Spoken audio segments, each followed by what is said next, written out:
Hello and welcome to the What's Up with Power Ride, guys. Here we are. This is Team ODZ. We got a nice ride for you this morning, where we're going to help you learn the basics of power-based training. So we've got a bunch of people joining us in Discord. You can see up here on this part of the screen, you can see who's chatting from the Discord channel. And we're going to be going through some Chapter 1 of the Training and Racing with Power Meter book. So help everyone understand more about how they can use power to their advantage. Jason, we're getting train noise in the background there, but yeah, we are on the train. Woo! That's awesome. Cool. Okay. Well, this trainer makes when he's flying. 626 computer train. Sorry about that. Not a problem. So, if you're wondering what's up with the name is a play off of a little song you may have heard. And yeah, they've told me not to sing the title of the ride after that because it scares people away. You're welcome, everybody.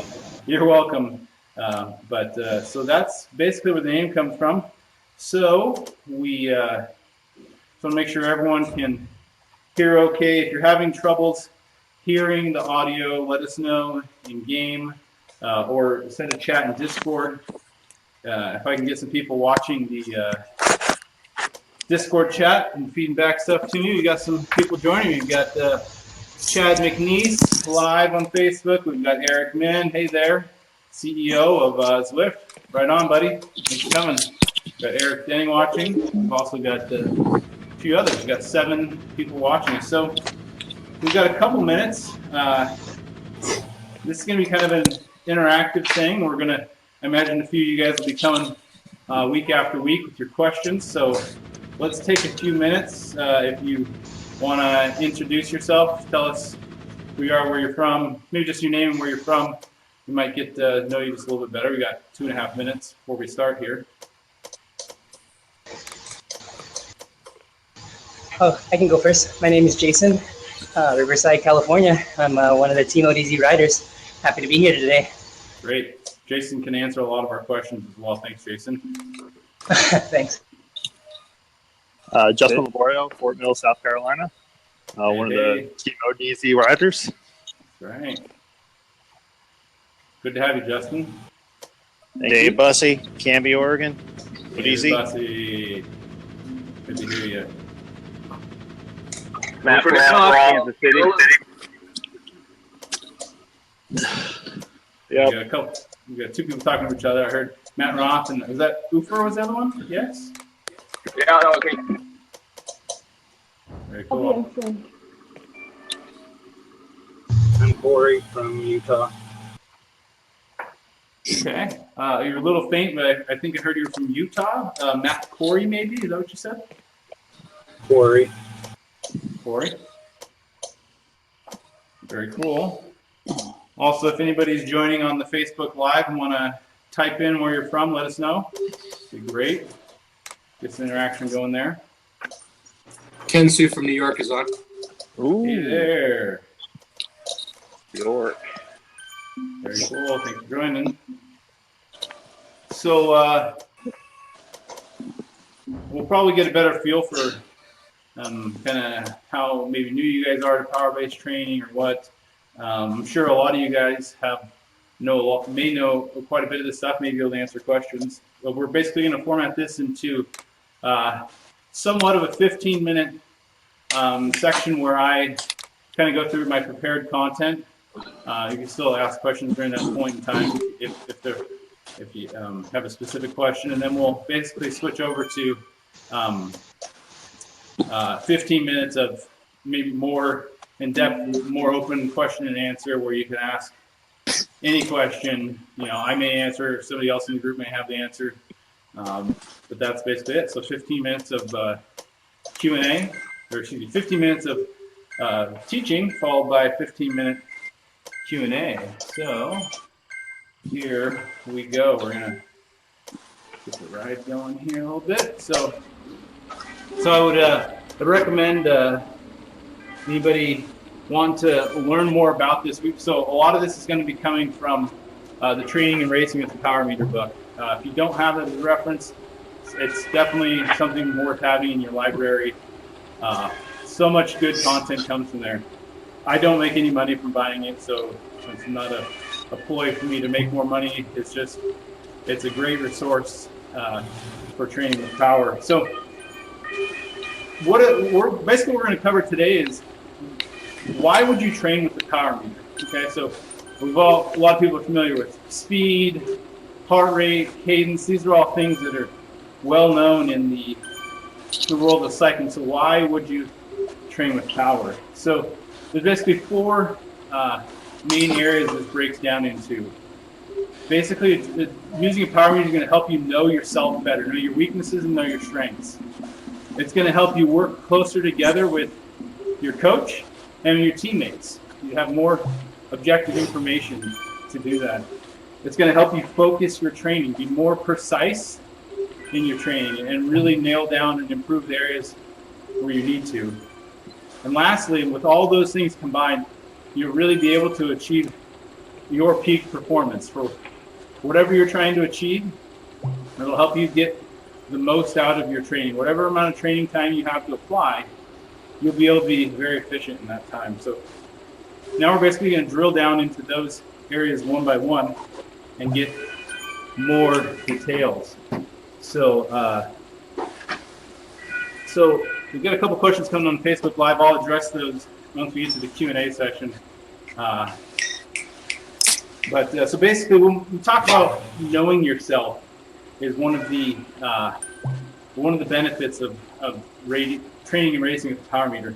So first of all, let's talk what exactly is power measuring. So we're all aware of speed is measuring how fast you're traveling down the road. Heart rate is measuring how fast your heart is beating. Now power is going to measure exactly how hard you're pushing on the pedals. So essentially, when you put out watts, that is what you're doing.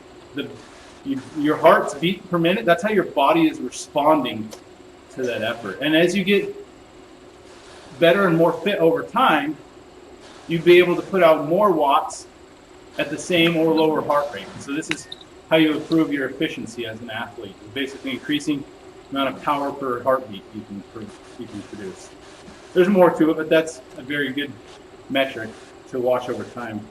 So a lot of people will say, they use heart rate monitoring for a long time. It's really good. And that is true. I mean, heart rate can be used for a long time in training. Now, there's a couple things that make it not as objective as a power meter. So heart rate data can be affected by things like your hydration level, your air temperature, core temperature, how well you've slept, how much stress is in your life. There's a wide array of things that can affect your heart rate numbers, and those all come into play and make it hard to be really objective about how well you're improving. So, but yet the wattage you put out, that's very objective. It's not going to change. You're either putting out 100 watts or you're not. And there's a lot of other data you can capture at the same time that helps you understand maybe why putting out that 100 watts that day felt a whole lot different than it did previously. But definitely, if you're putting out 100 watts, you're putting out 100 watts. And that power is what drives your bike down the road. It's what's going to propel you forward. Think of it as like you are the engine on your bicycle. You're the engine on the bicycle, just like you're the engine in your car. It puts out horsepower to propel your car down the road. So you're putting out power to propel your bike. So one of the things you can do once you're training with power is be able to effectively track your fitness changes. So you want to be able to compare your efforts over time. You can start seeing trends over week to week, month to month. You'll see that as you improve, you'll be able to put out more wattage, the same heart rate, so your efficiency will improve. But also, you can track, you'll use metrics called like your overall training stress. So this is called training stress score. Every ride, when you train with power, you can get this number. And this basically tells you how much fatigue or stress is put on your body and helps you understand how long you're going to need to recover from that effort.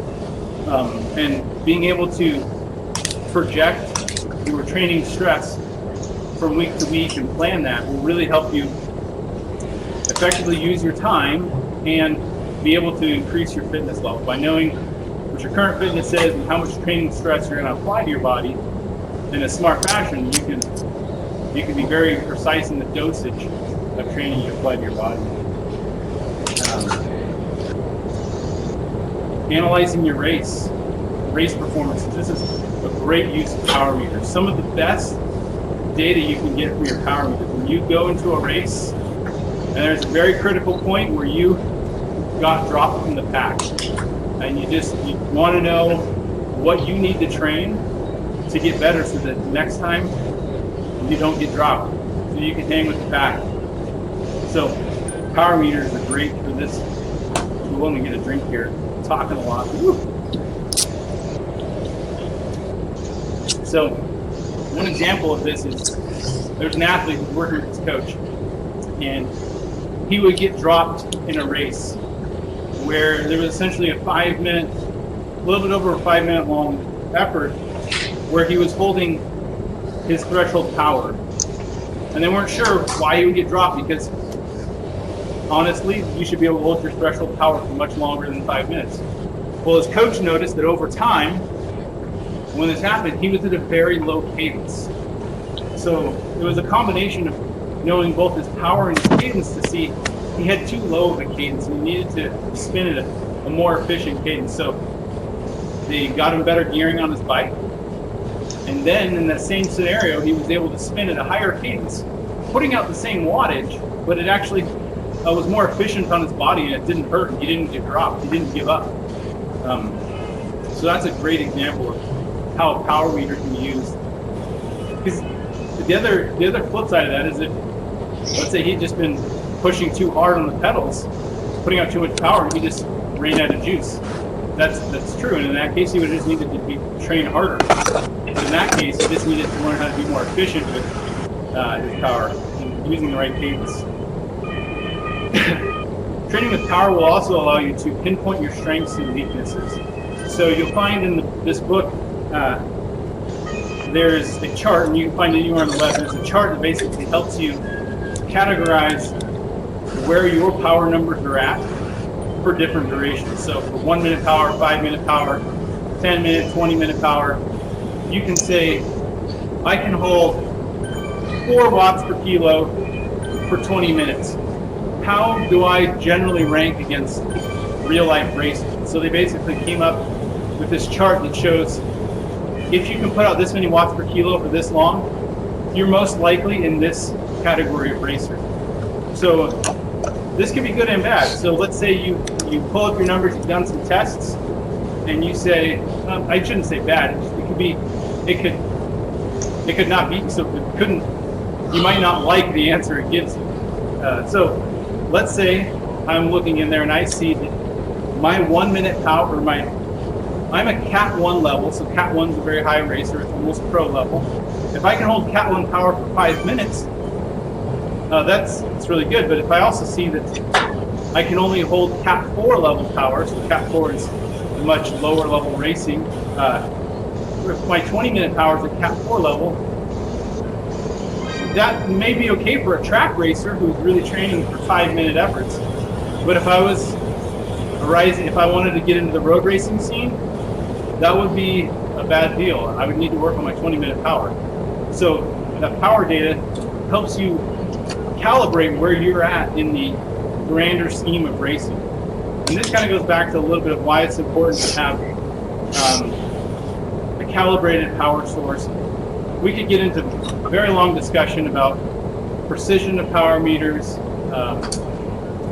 and all the different power meters. I'll shy away from that topic today just because it could get very touchy. But basically, power meters will help you know exactly where your strengths are and where your weaknesses are. And as a racer, you need to know those things so that you don't get put into a situation where your weaknesses get exploited. You want to have the right strategy So you're racing with your strengths rather than being put on your heels and getting caught in your weaknesses. So moving on, let's talk a little bit about how does training with Power Meter help your interaction with your coach and teammates? So like we said, heart rate data is variable based on many factors, some of them completely unrelated to your training as an athlete.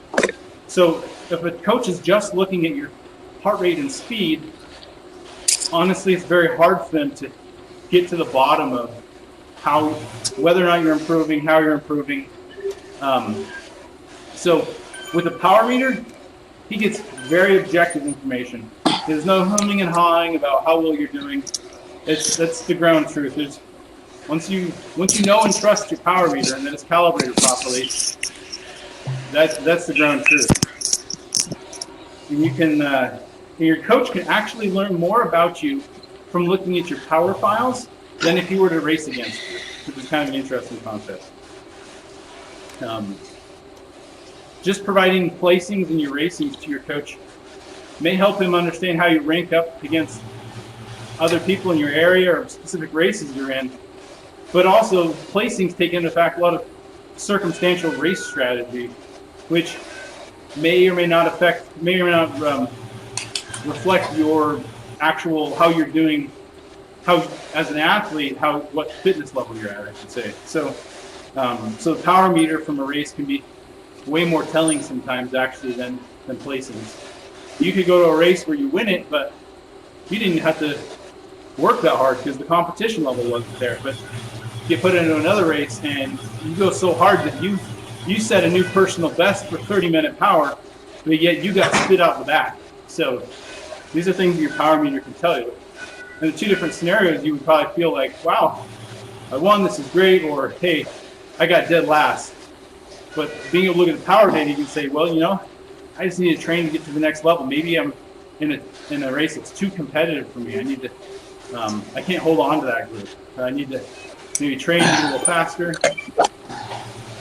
So, at the same token, this objective information from your power meter will help you interact with your teammates, and you'll be able to better determine who should be the protected rider in a race, or who should be the worker bee. So once you guys have that power data, this becomes very easy for the team to strategize. They know who has the right performance level for the certain course profile. So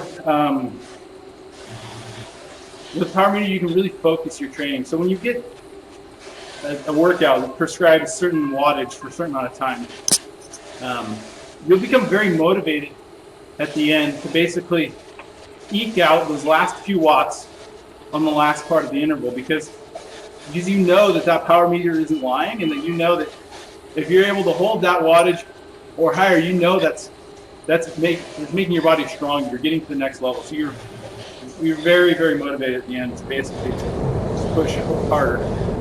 And you'll start setting goals that you know will challenge you, because you know how you're performing based on your power, but they're still achievable. So you'll know I can push myself to the next 5 or 10%. And as you push towards that, you'll see objectively, you see these numbers increase, and you'll be more motivated, and you'll go to the next 5 or 10%. These are all things you can be very precise on with your training. Power meters also help you analyze your position in aerodynamics.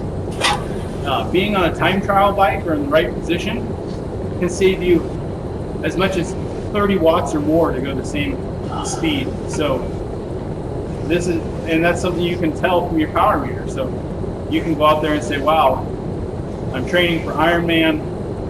I missed my goal by 30 minutes, but I can't go out, I can't put out any more power. Maybe you can analyze your aerodynamic position, put out the same power, yet you'll be able to go faster, because you can see, you'll have that analysis of your aerodynamics. And you really want to you can measure aerodynamics more directly with different meters. But definitely having a power meter in the mix helps improve the analysis of how aerodynamic you are.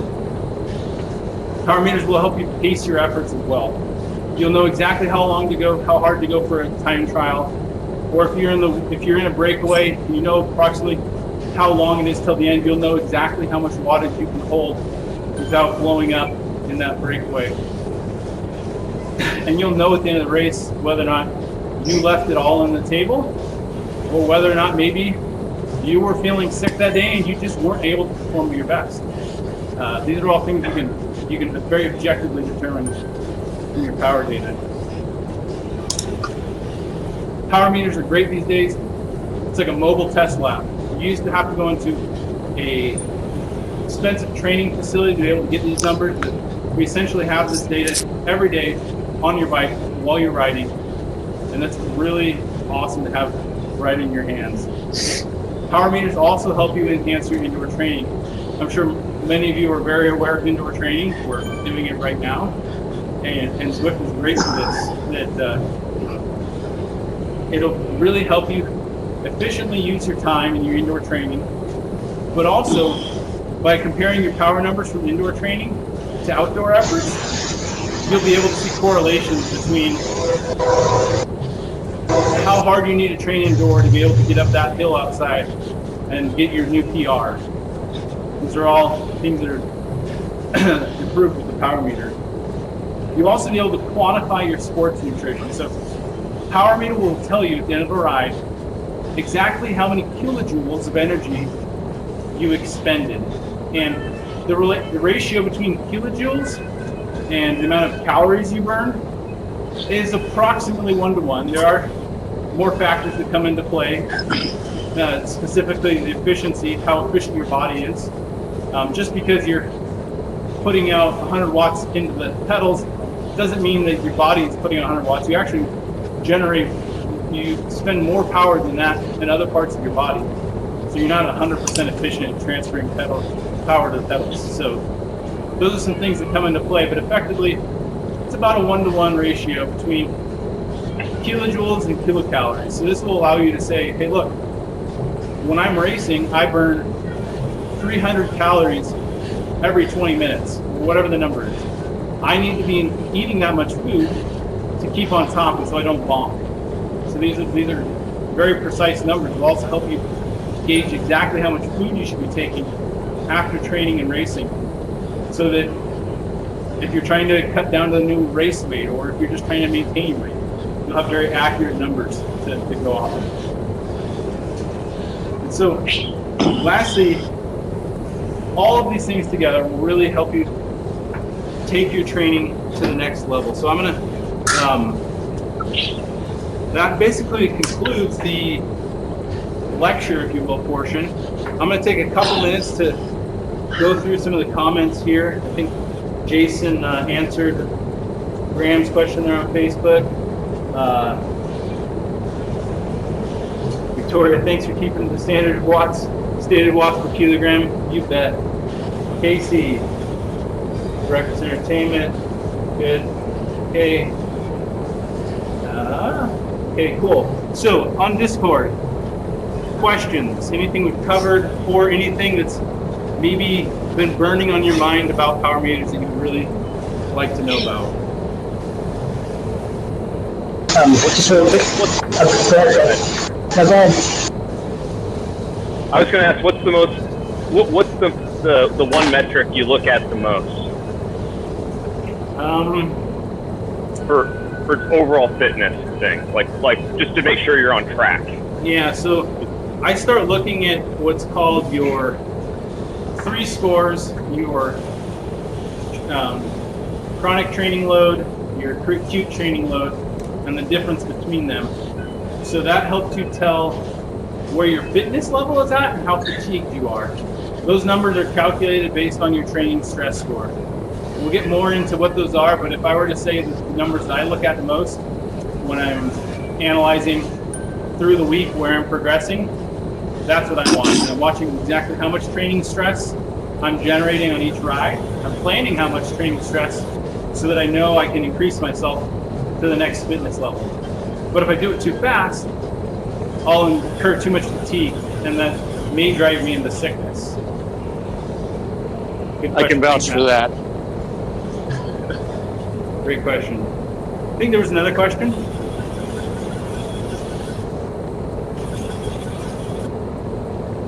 I think we got someone trying to talk there. You can't quite hear your voice though. If you can type it in Discord or into the Facebook Live, you might be able to get your question that way. Just really quick on the topic of people getting sick. It's a really fine line. A lot of times you just feel like you're tired, you don't want to get on the bike, but in the end, it's just you're just way too tired.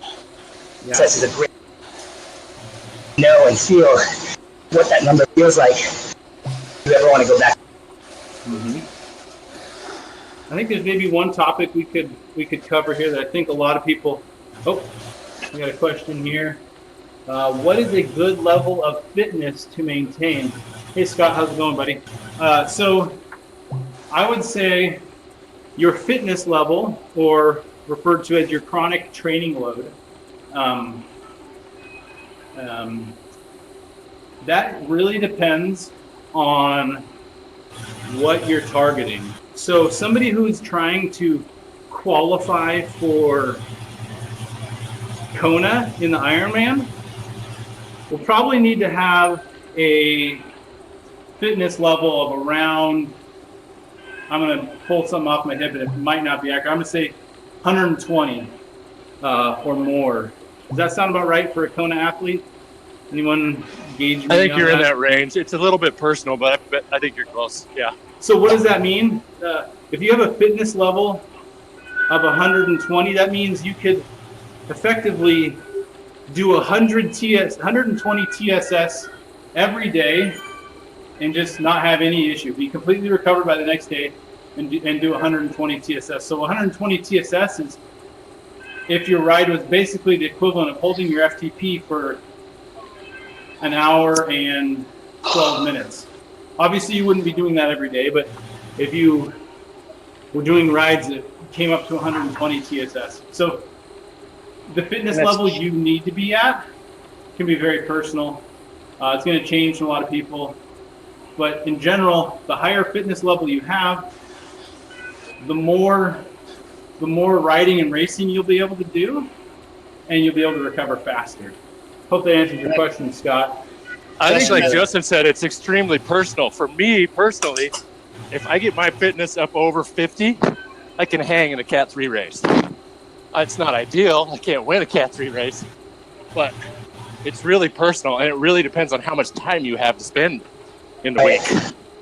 Right, that's key because.